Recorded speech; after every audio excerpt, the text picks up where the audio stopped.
The world of the 21st century is overflowing with wealth. But there are scenes that contradict this abundance.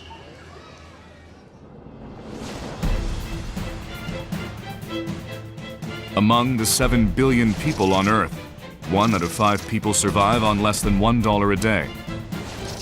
1 out of every 4 people do not have access to drinkable water. 1 out of every 8 people suffer from malnutrition. Absolute poverty is like an inescapably long tunnel.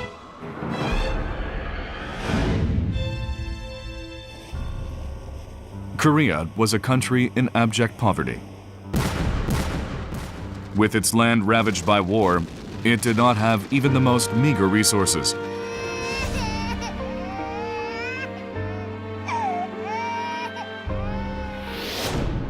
However, 60 years later, Korea has become a global power with the world's 14th largest economy. Korea has gone through an amazingly rapid and successful technological transformation. And this is fabulous.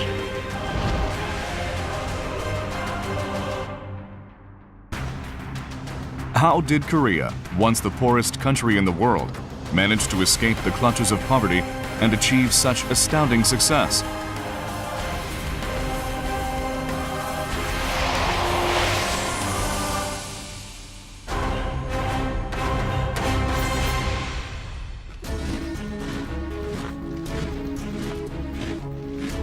In 1945, Korea gained independence from 35 years of Japan's occupational rule. But the Korean War broke out on June 25, 1950, even before they could enjoy their newfound freedom. Taking a toll of some 5 million casualties, the Korean War left the newly formed republic in a state of devastation.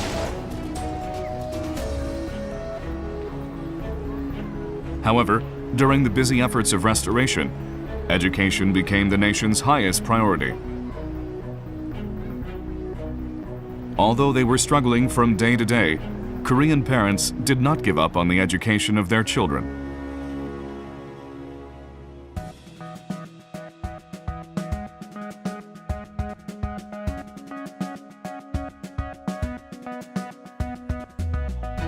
Despite the war's devastation, the government invested in education, making primary and middle school attendance compulsory. This dedication to and investment in education produced a highly trained workforce that would later on become the impetus for Korea's economic turnaround.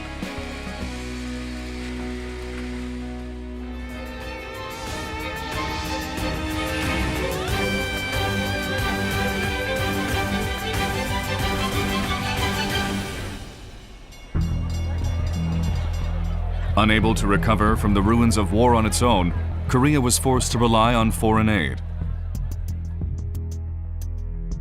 But when the foreign aid subsided after completion of the major restoration work, this caused Korea's economic growth to stall. This was a dire situation for a nation whose budget relied more than 90% on foreign aid.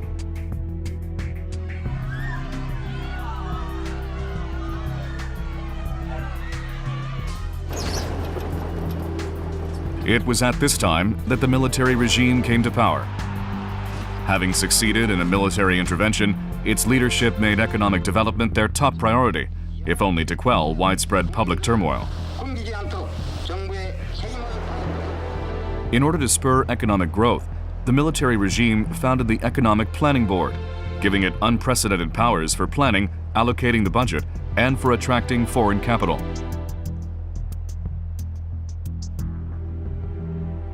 The Economic Planning Board developed a 5-year plan. This was to be the new blueprint for economic development. In 1962, the first 5-year plan was put into action. The problem was the acquisition of funds. Unfortunately, the United States reacted with indifference. Berger, the United States ambassador to Korea at the time, also made a negative report on this plan to Washington, D.C. But Korea did not give up. After endless efforts, they were able to receive an inflow of capital from West Germany. The miners and nurses that were dispatched to West Germany sent their earnings home, and the government was able to obtain loans by pledging these funds as collateral.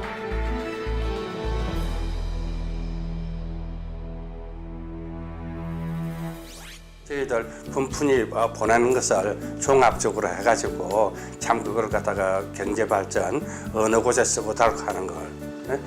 그때 정책 입안 정책을 하시던 분들이 참 뭔가 잘했다고 생각합니다. This was helpful, but far from enough. Due to an inability to attract sufficient funds, the Korean economy took a nosedive.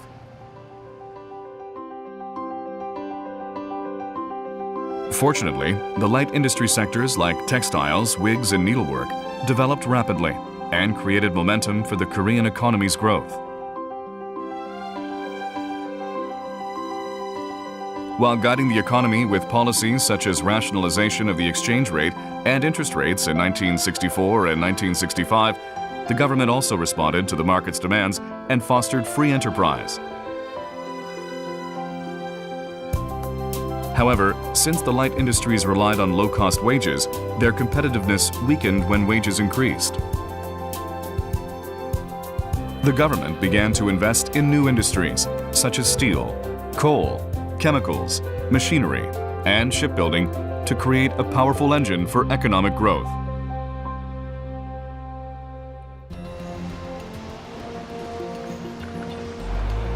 Steel was the first heavy industry to be developed. Despite skepticism and concern about the feasibility of such a venture, the government launched a massive effort to build an integrated steel mill in 1970. The United States and other nations looked upon this project with doubt, as the steel industry requires massive investment and cutting-edge technology. A more advanced nation than Korea at that time had attempted this task, but failed.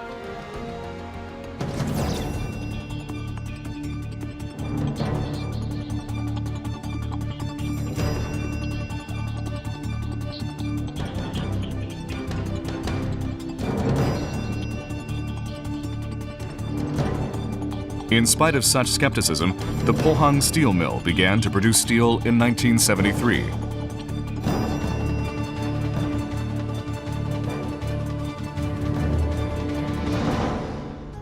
산업화를 해야 되니까 국가의 경제 구조를 산업화의 구조로 가져가려고 했으니까 제조업이 중심이 돼서 계획이 만들어졌지. 그래서 산업의 쌀이라고 하지 않나? 철이. 그리고 초량공업이 물론 들어갔고.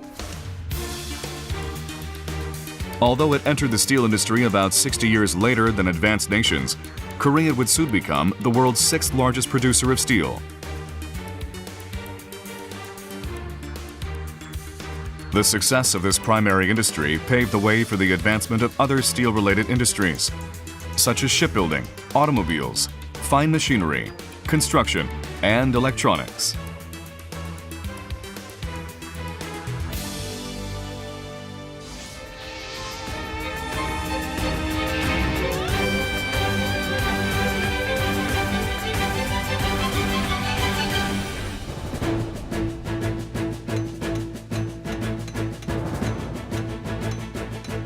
The Saemaul-Undong is considered as one of the crucial forces in promoting the growth of the Korean industry.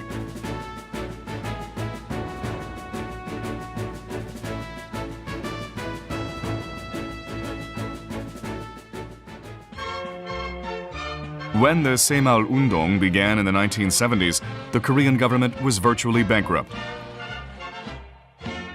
But the support they managed to provide was used effectively by Koreans in improving their living standards. 33,267 villages in Korea received free cement. For the next 2 years, only villages that showed promise were given additional cement and steel. The government decided to support the communities that had the will to stand on their own. The people also cast off their self-doubt and gained confidence that anything was possible, which nurtured hope for a bright future. Once a movement to increase the revenue of farms, the Seemaul-Undong made its way into all sectors of society, increasing social awareness in the cities, factories, and the workplaces. This showed that poverty could not be overcome through foreign aid alone, and that the true path to success lies in deeply rooted solutions that can change the core of society.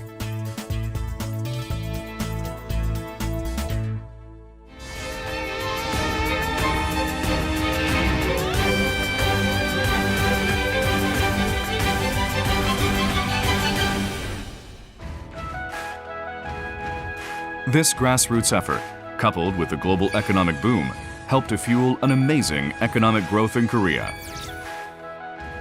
But a crisis emerged from an unexpected source. In October 1973, the Yom Kippur War broke out. With the price of raw materials skyrocketing, the domestic factories ground to a halt while inflation soared. This was a critical blow to Korea, since it was a country without a drop of oil which had just begun to industrialize.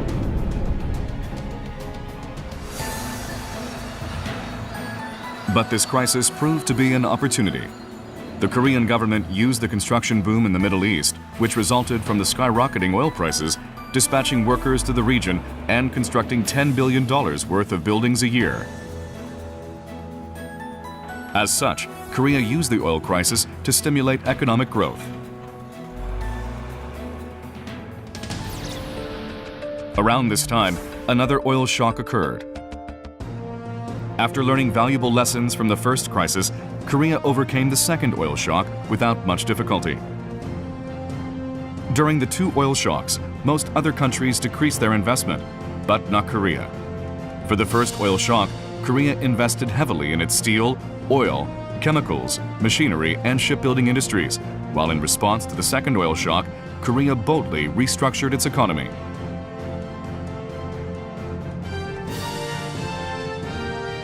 Their strategy was right on target. The phenomena of the three lows, low US dollar, low oil prices, and low interest rates, helped the Korean economy to flourish in the 1980s.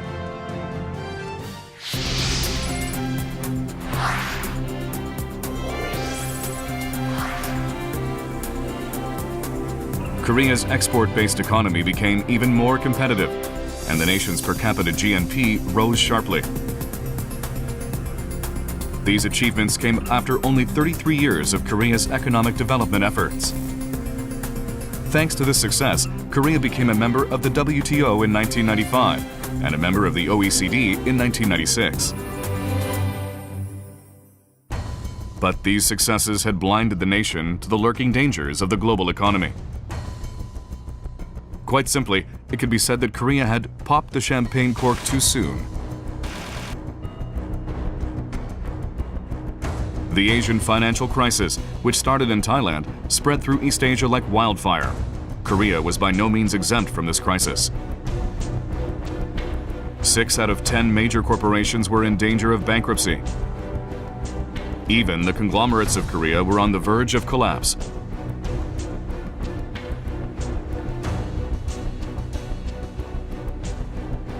On November 21, 1997, Korea applied for relief assistance from the IMF.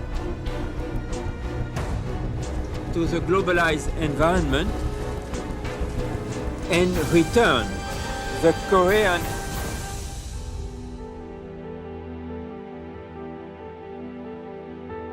Corporate downsizing became the order of the day, while the people of Korea, who once dreamed of joining the world's advanced countries, were burdened to share the pain.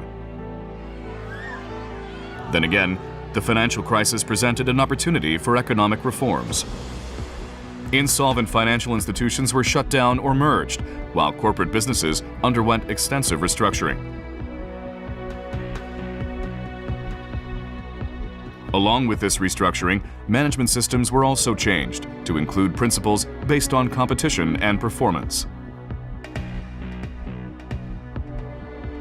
First of all, Korea recognized that it had to restructure some of its policies and some of its industries. And it did that aggressively and forcefully. It provided leadership in that. It did not wait for the rest of the world to make it happen. As a result, Korea's foreign exchange reserves, which had dwindled to $3.9 billion during the financial crisis, surged to $99 billion in September 2001, making Korea the fifth country with the most foreign exchange reserves in the world. Repayment to the IMF, which began in 1998, was completed in August 2001, with a final installment of $350 million. It was a truly moving achievement in which Korea managed to pay off the loan 3 years ahead of the deadline.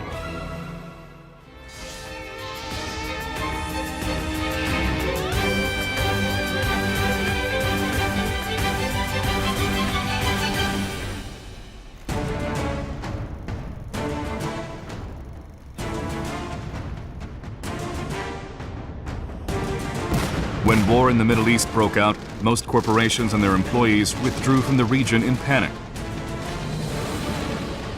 But Korean corporations faced the potential risks and remained in the region, maintaining their marketing networks.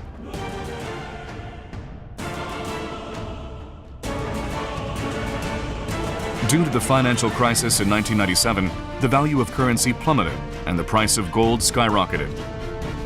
But the people of Korea impressed the world by voluntarily contributing to a national gold campaign.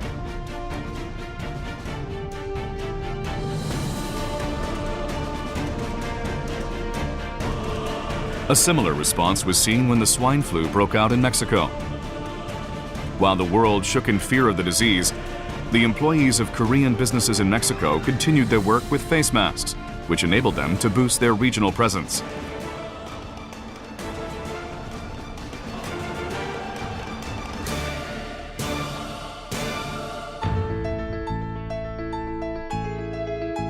The automobile industry is a powerful engine for economic growth in Korea. The Korean automobile industry experienced countless ups and downs, taking bitter lessons from its various difficulties. But a Korean compact auto, made with the sweat of a dedicated workforce, received favorable reviews in the United States in the 1980s, which served to open a new era in the Korean automotive industry that would enjoy explosive growth in the coming years.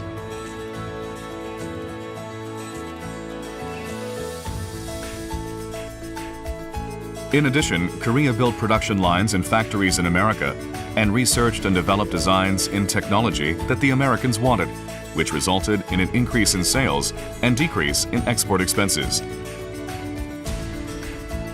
The reason Korea was able to succeed despite being a latecomer in the global market was because of the localization strategy based on thorough market analysis. The semiconductor industry was another risky venture. But thanks to the aggressive support of the Korean government, Korea emerged as the world's third-ranked semiconductor producer and succeeded in developing the state-of-the-art 64K DRAM, which led to its global leadership in the industry.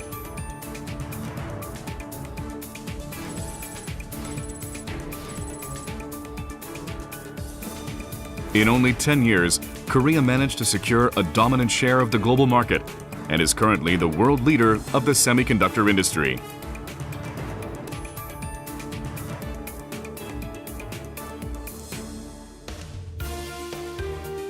Korea also attempted a revolution in the information technology industry. The cutting-edge enterprises that were founded during the IT boom provided a new stimulus to the economy, enabling Korea to become an IT powerhouse in a matter of years.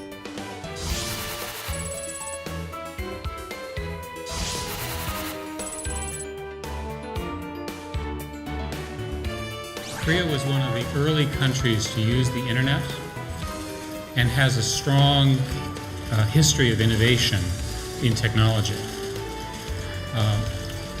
The foresightedness of the government gave it the #1 position in broadband wired. But in the 21st century, the rapidly changing global market environment and system of endless competition threatened Korea's economic growth. For continuous growth, a powerful change was necessary.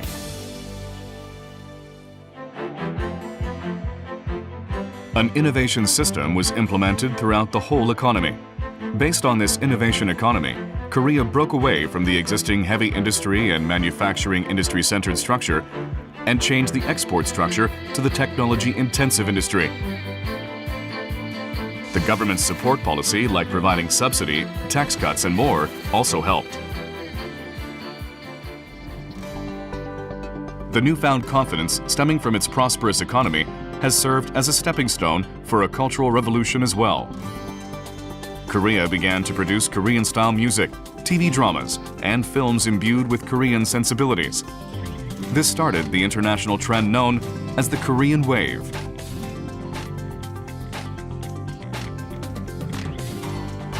Korea's pop culture contents like K-pop and K-dramas spread throughout the world in a short time, like Psy's Gangnam Style that took the world by storm in 2012. Korean cultural contents are adding culture and style to Korea's image, which used to be more focused on the effects of economic development.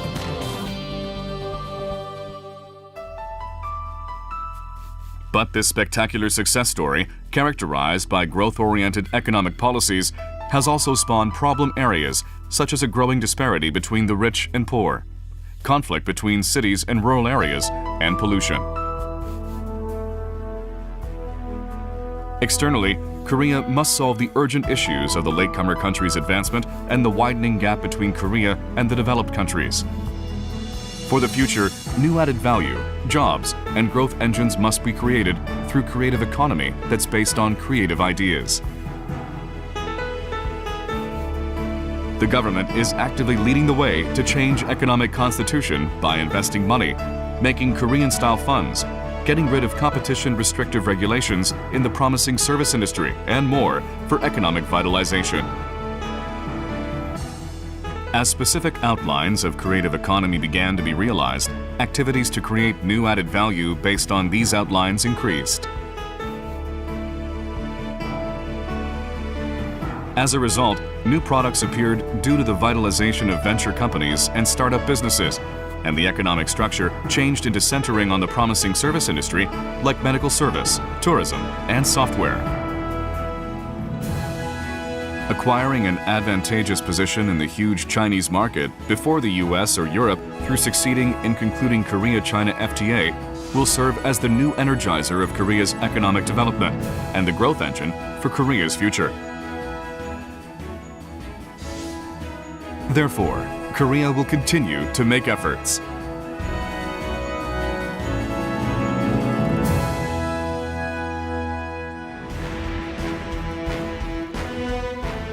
As a country that was once one of the poorest nations in the world, Korea has built an economic success story from the ruins of war.